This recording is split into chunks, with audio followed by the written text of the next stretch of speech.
Hello and welcome to another Sailing with Brobrew.com.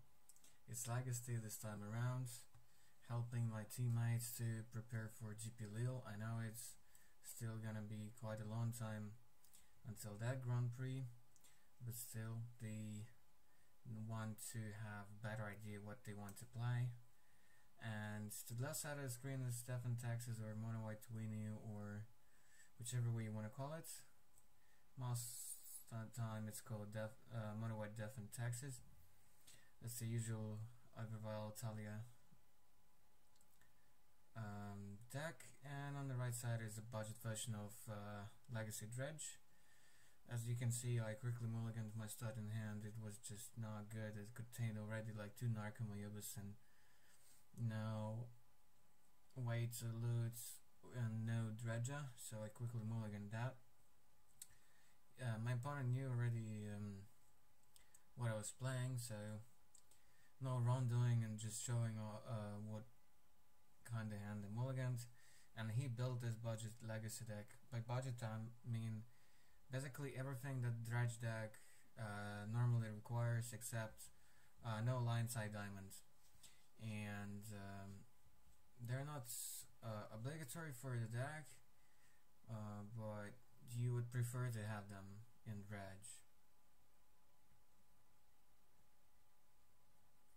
A bit of a spoiler, actually the line side diamond didn't quite influence the way the games played out. I mean, the absence of those kind of Moxie's card. So he started off with just a plains, I started off with a Cedar Brass Careful Study, so drawing 2, discarding 2, hitting a Dredge. For sure, let's go got a Grave Troll here.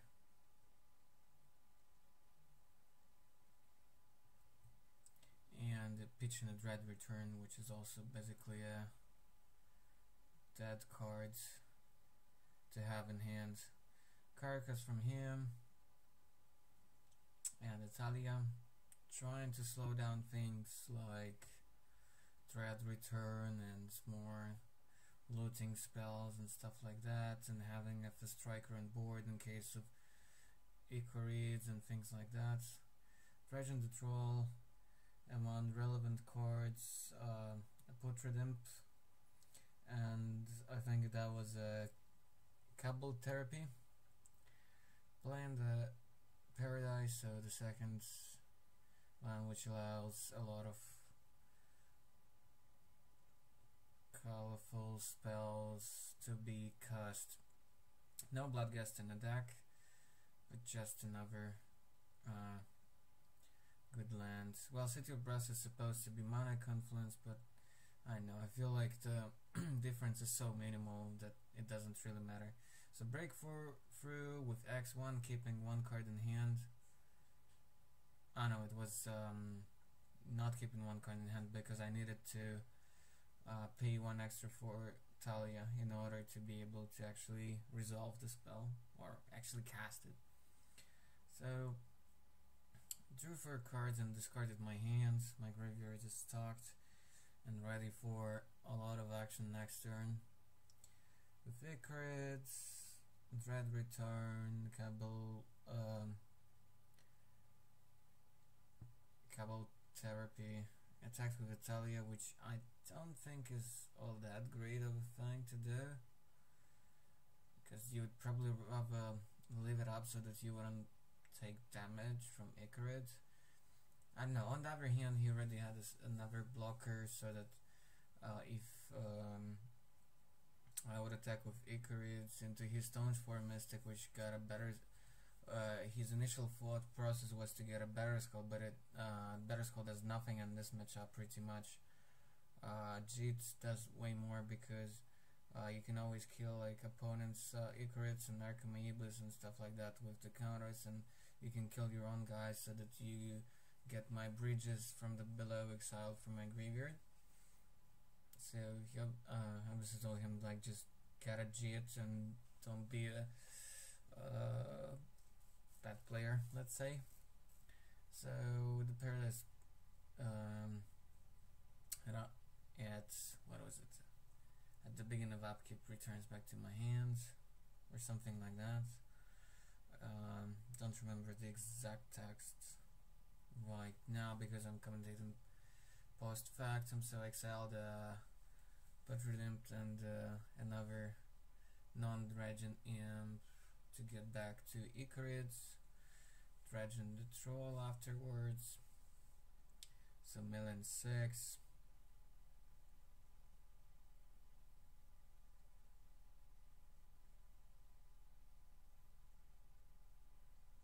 He was thinking to do something about that.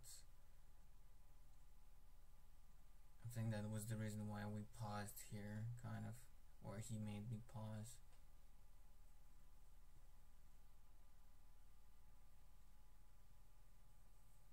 Anyways, dredging the troll.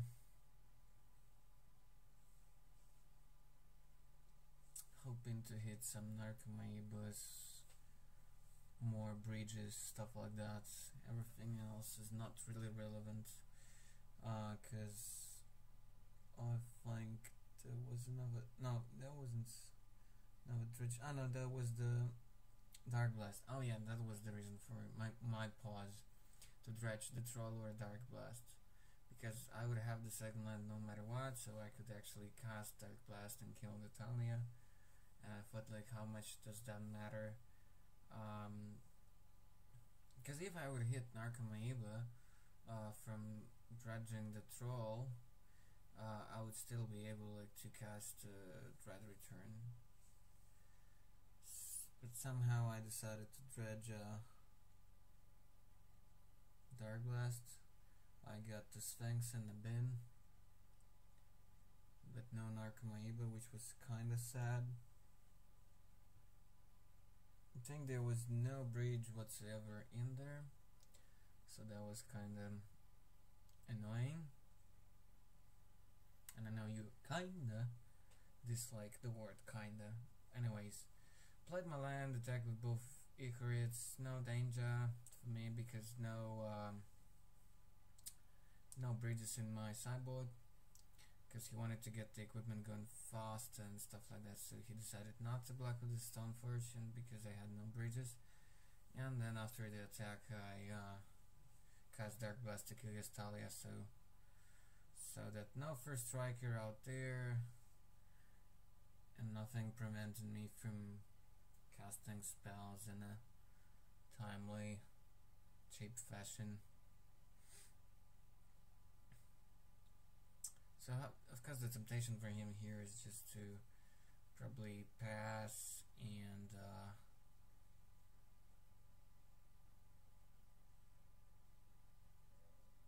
get the cheats online.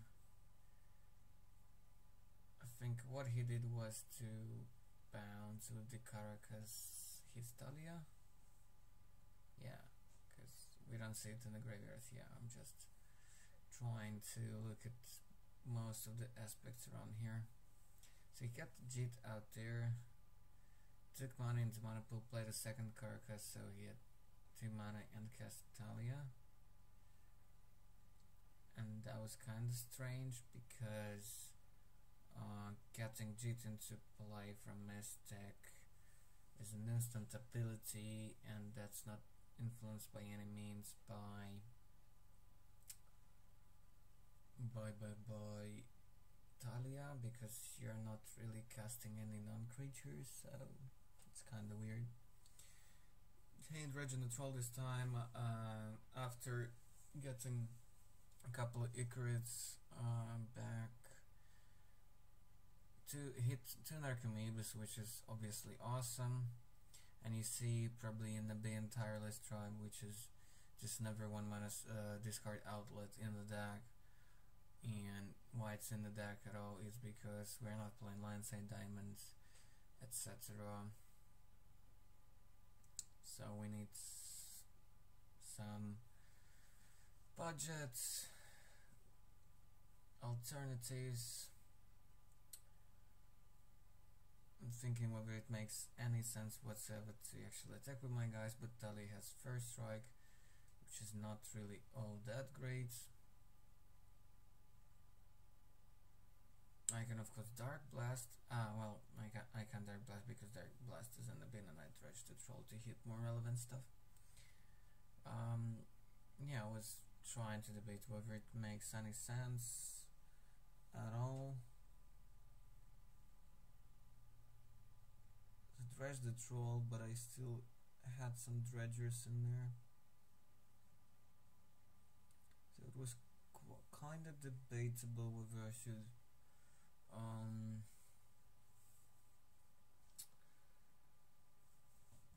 attack at all here. Well, probably not.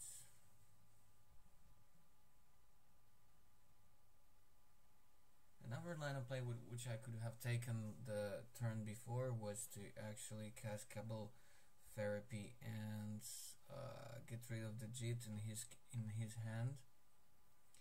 That was kind of too cute of a play, which was not getting me anywhere. So even while bridges, I decided to sacrifice 3 guys and get into play the Sphinx of Last Truths.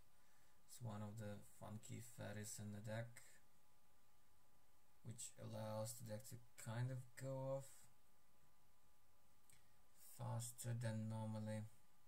Breakthrough, Flame Conceal a Golgari Grave Troll, which is ideal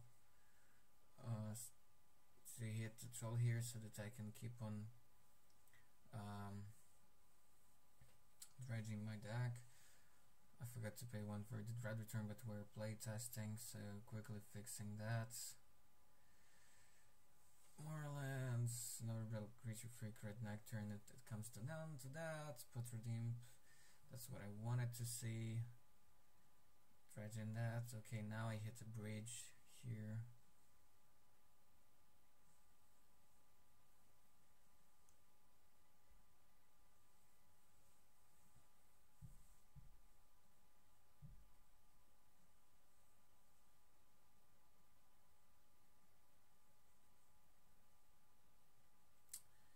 Now I have to think what to do.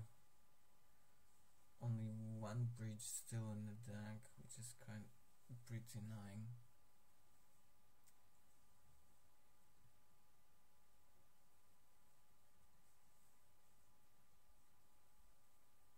I could just play my second land, the Paradise, Flashback Therapy, sacrifice probably the Icarids, and get rid of something annoying from his hand.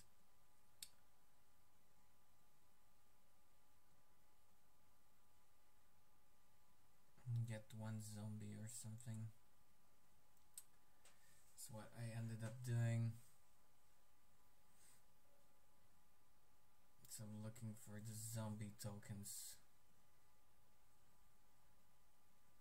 from my standard mono black aggro, which plays them to the pits.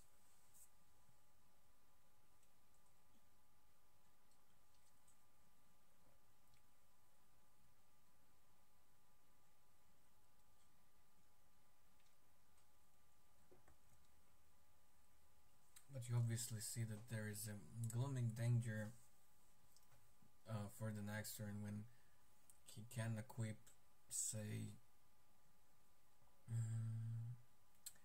Talia with Jit and then attack. Then he would get some counters and eat up one of his creatures and get rid of my bridge. So I don't remember what I named with the therapy exactly.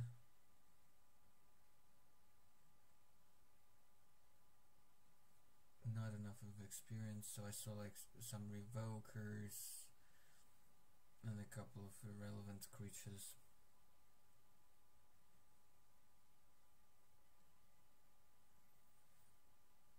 And revoker essentially does nothing in this matchup.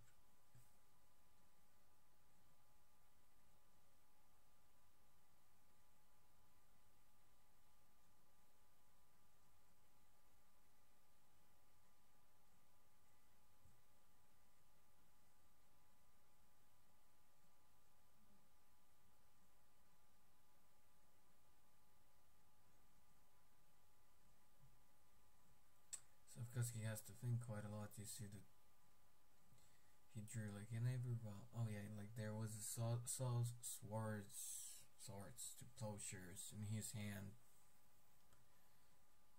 which was rather annoying, but not a whole lot. Life total was 14 to 15. From DMT to Dredge. He's tanking for quite a while here.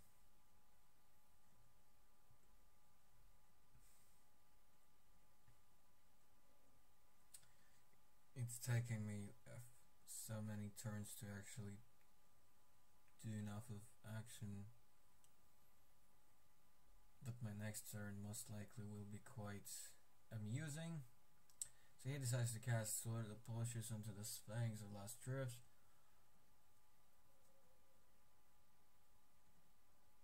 Gaining me some life, which is most likely irrelevant, but has some added value.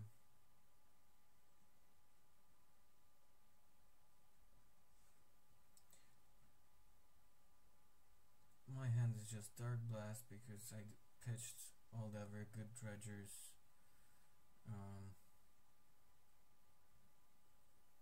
to the Sphinx ability. So get back to Icarus, start by dredging the Golgari Grave Troll. Nothing super exciting there, just an Archimaeba. No more bridges, just one, so apparently they're all stuck at the bottom of my deck.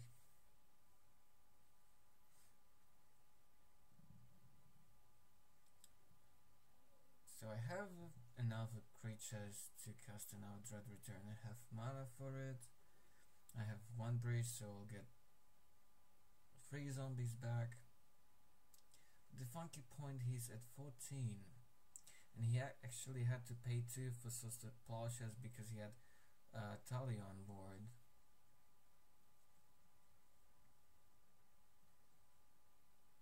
Which cut him off equipping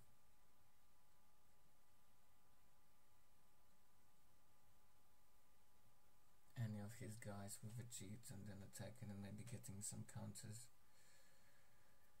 So I think that Susted Plowshares was probably a mistake. I think what he should have done was just equip one of his guys, attack, like keep Carcass untapped so that he could bounce his Talia or something like that.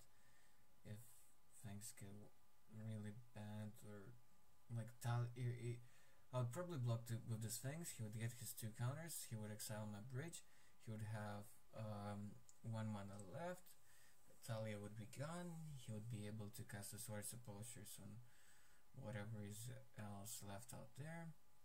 But instead I get to sort of go off because he's at such a low life total. 4 zombies plus a Flamekin Zealot is a big game here. So again, I would say that this is a matchup where you really need to prioritize certain things which are going on. So I decided to go on the beatdown plan with 4 zombies and Flamekin Zealot. Flamekin Zealot is what it does when it comes into play. It gives everybody +1/1 in haste. So I'm basically attacking with 5 3/3s, and all he has is a 2/1 first strike and the 1/2 Stoneforge Mystic. So even if he blocks 2 of my guys, he's still taking 9, and 2 of his guys are dead. And even though he would remove my only bridge in the graveyard, that wouldn't matter. The cat is going bananas as always, scratching on my closed door of the room where I'm recording the commentary.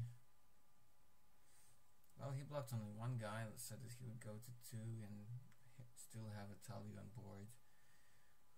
So his guy died, and that removed my bridge, which is no big deal. I'm at 8 in life, he can't really kill me, and next turn things are getting ugly. And he's top deck another Talia, and yeah. Well, Dredge is normally quite a big favorite in game 1 against most of the decks, at least against most of the fair decks. But it's the game 1's, but it's the sideboards and games 2 and 3 which are the most tricky ones. And Death Taxes has access to Enlightened Tutor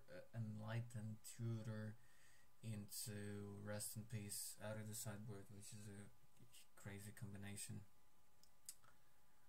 My cat desperately wants to go into the room, but I have casts and I don't want any sound interruptions. Why am I telling you all this? Just because you don't get really surprised when you suddenly hear some weird noise or some cats meowing on the soundtrack for this match. I'm just telling you a funny story how cats are sometimes going bananas for no good reason. Just a Wasteland from Human turn 1, which is not that bad, especially on the play, but nothing else crazy. Like a Tormod Script or Relic, I go with Gemstone Mine, removing a counter to cast one of the loot spells, and I'm debating whether to go Breakthrough or Cabal Therapy turn 1, just to have more information of what kind of hate I'm playing against.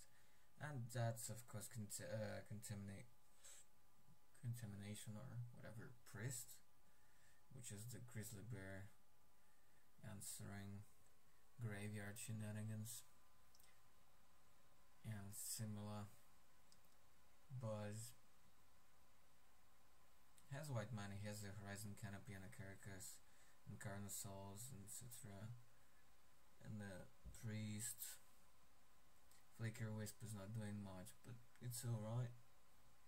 And I think that's Mother of Ruins, the dual deck or whatever design of Mother of Ruins. Okay, let's get the cat inside the room so that I don't go crazy myself.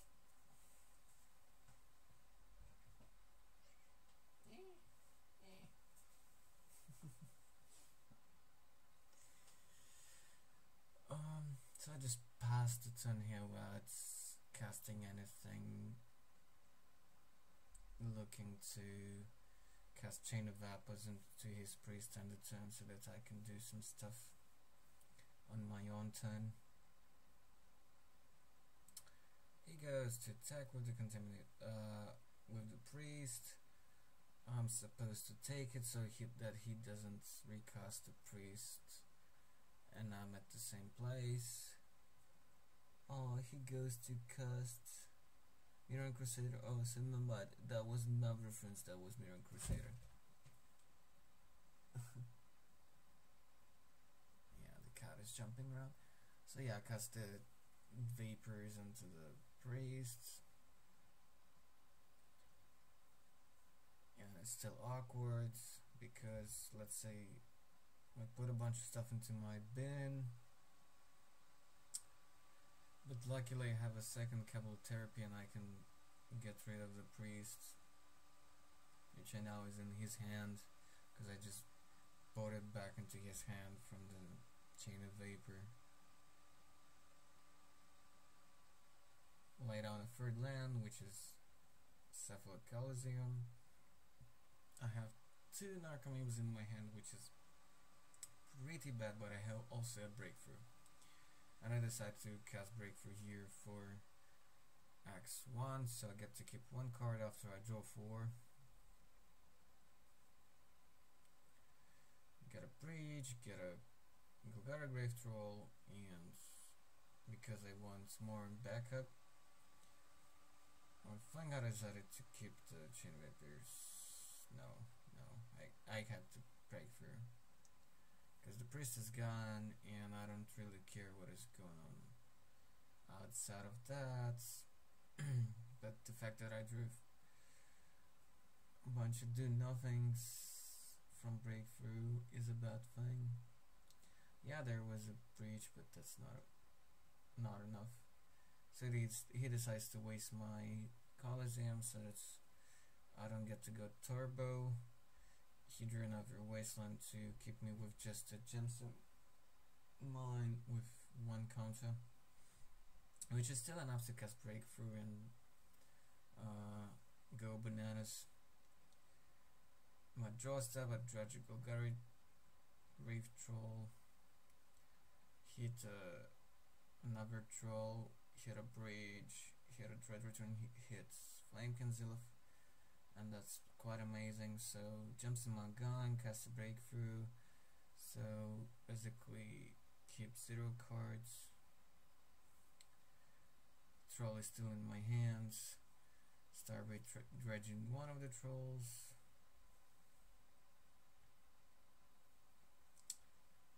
Do nothing. So okay, Icarids, second bridge.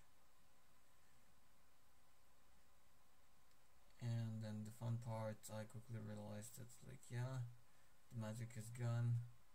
Now dredgers. So I get to just draw 2 and discard my hand, but no, wait, what?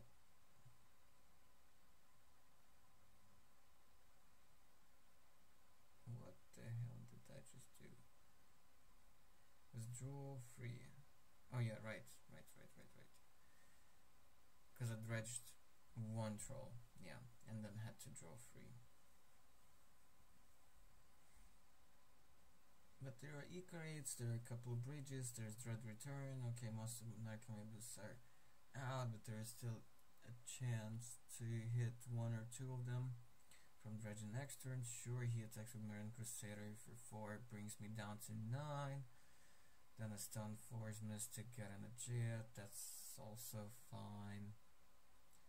Not exactly threatening.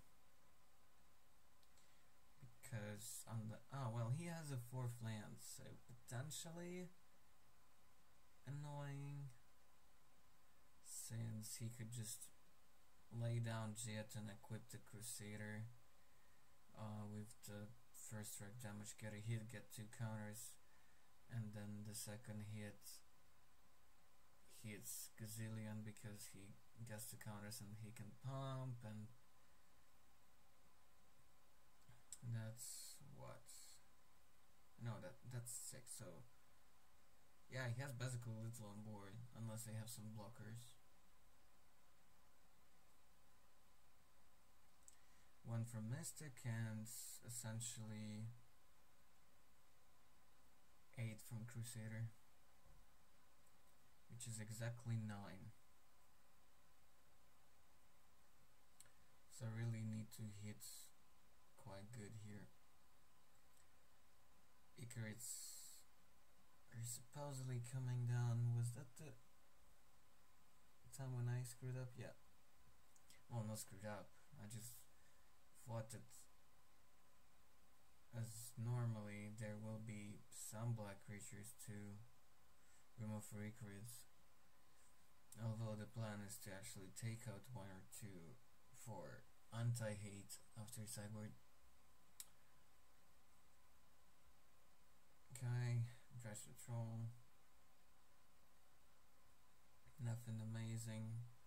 No Dredger, another return, Icarid, Dark Blast.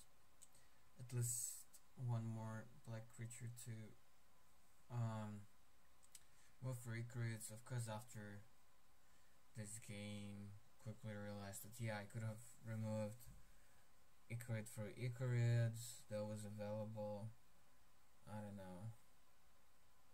If I would have calculated better, like that was I was essentially dead next turn, then maybe yeah.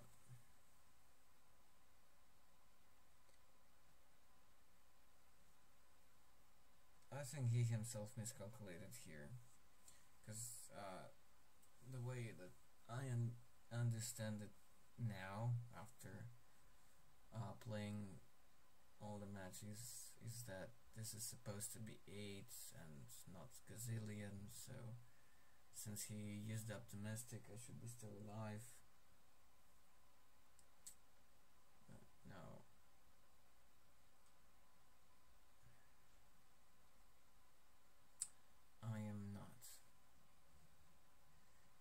like double strike, but then like first strike I take 2, then before the second hits he pumps it twice, and that's another 6, but not like 12. Yeah, so I should be still alive if he played it out like that. On the other hand, with me having no blockers, he should just cast the Jit and equip instead of using the Mystic, and then just attack with both guys for exactly 9. On the other hand, I screwed up by not sacrificing, by not exiling Ikarit for Ikarit, and I had at least 2 bridges. That means 2 zombies to block with.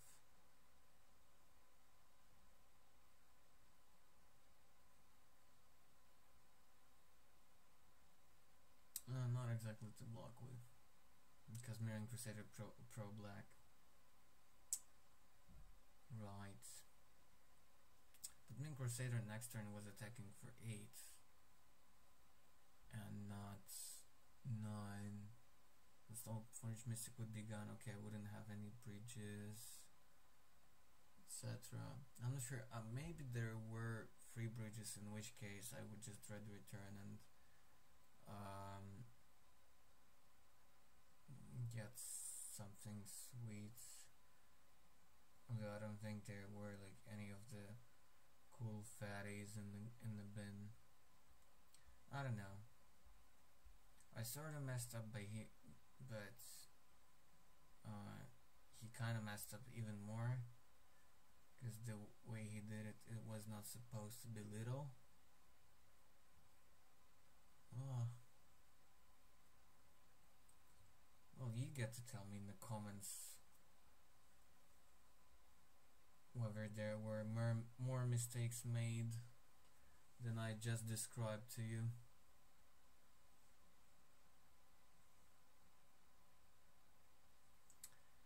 Right, so that's the 3rd game. It's post sideboards. You're gonna see our sideboard plan at the end of the video, but it's kind of straightforward, like nothing totally surprising here. We really get confused. We're supposed to start this game because we're supposed to take turns and not decide on the who starts first like in the normal match, because we're testing and we want to have more information. Cephalid Coliseum into careful study. Dread 2, that's put Trident and Ikarid, which I ended up discarding, even though there are more cards in my hands which rather want to be in the graveyard. Just a plains from him.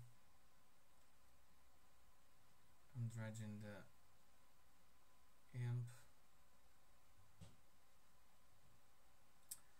One relevant card, a troll, and Sphinx Illustrator is a decent dread return target.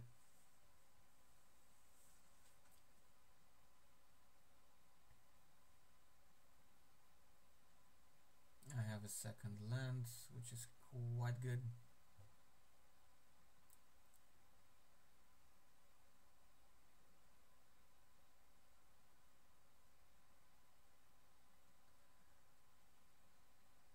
Then I decide to go for a breakthrough because I have a dredger, which can hit some more, and I can always crack the Coliseum next turn. Because I'm on the plane, he's not having much going on yet. I got super lucky by hitting a triple Narcomoeba here and more bridges. That was just insane, to be honest.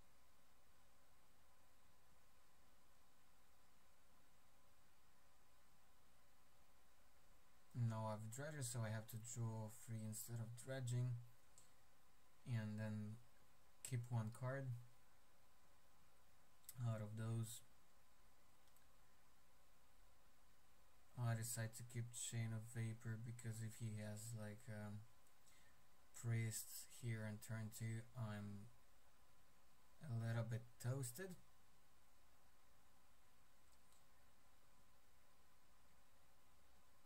Of course, I'm most likely dead to rest in peace anyway. On the other hand, I sacrifice 3 Narcomoebus and get 6 zombies, and most likely just reanimates these things, so I get to loot and dig deeper. So first draw Dredge and the Troll, and I hit Emeria, well not Emeria, Iona, and I hit another Narcomoebus, so things are really working out, to say the least. It doesn't even matter what I'm milling here. I don't even have to continue dredging, because we know how that's gonna work out.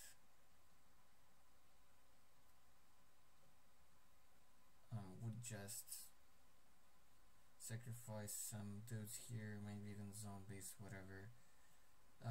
Cast another Dread Return and get back Iona and name White for it, and everything that he has is offline then. He had a bunch of cards but nothing exciting, and I don't know why he kept his hands, but nothing there was something to slow me down. Probably like a priest or something. Yeah, I'm just showcasing that I could actually cast a third Dread Return and cast get Flamekin Zealots and just killing him this turn already. There probably won't be that many zombies, but I was just joking here. So how we boarded? He brought in a Cage, a Ratchet Bomb, 2 Rest in Peace, 2 Tutors, and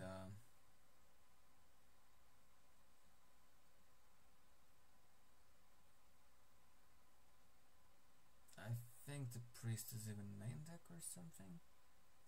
Not sure. He took out the Mob Reference, 1 Flicker Wisp, 1 Sword and Mangara Condor. I brought in Firestorm's Chain of Vapors and took out something. So until next time folks, stay tuned. Hope you enjoyed this. Don't forget to subscribe. Until the next match and next format. Cheers.